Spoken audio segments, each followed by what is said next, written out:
Bisa makan ini, bismillah. Bismillah ya, ini jeruk nagami yang abangnya bisa dimakan langsung dengan.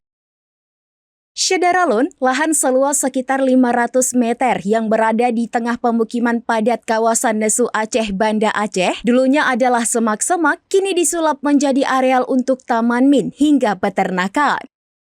Adalah Teguh Budi Santoso, 40 tahun, pria yang dulu karyawan swasta banting setir menjadi petani. Ia merupakan kelulusan akuntansi dan tak memiliki latar belakang pertanian. Mulai bertani pada 2017, ia pun memilih bertani dengan memanfaatkan lahan milik orang tuanya.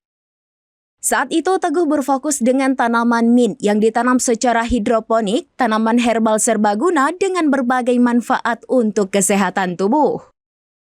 Daun mint ini sedang mendapatkan permintaan seiring tumbuhnya kafe-kafe dan coffee shop dengan minuman kekinian seperti squash, blue ocean, dan mojito yang membutuhkan daun mint.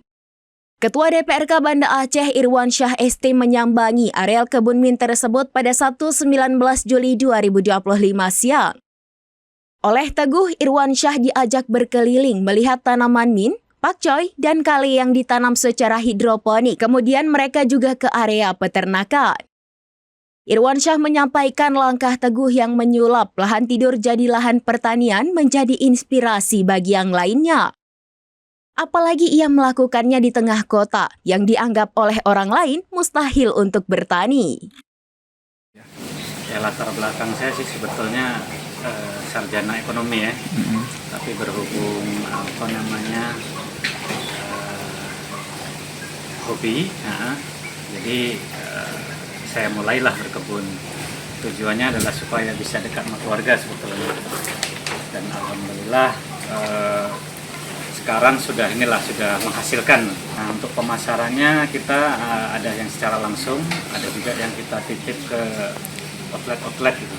Dan alhamdulillah kebun mint Pak Teguh ini juga sudah menjadi tempat yang dikunjungi untuk edukasi. Ya, mungkin kita akan mendorong anak-anak SD, ya Bang ya, untuk SD, SMP diajarin sejak dini semangat untuk bercocok tanam. Karena ke depan memang tema ketahanan pangan menjadi tema yang favorit.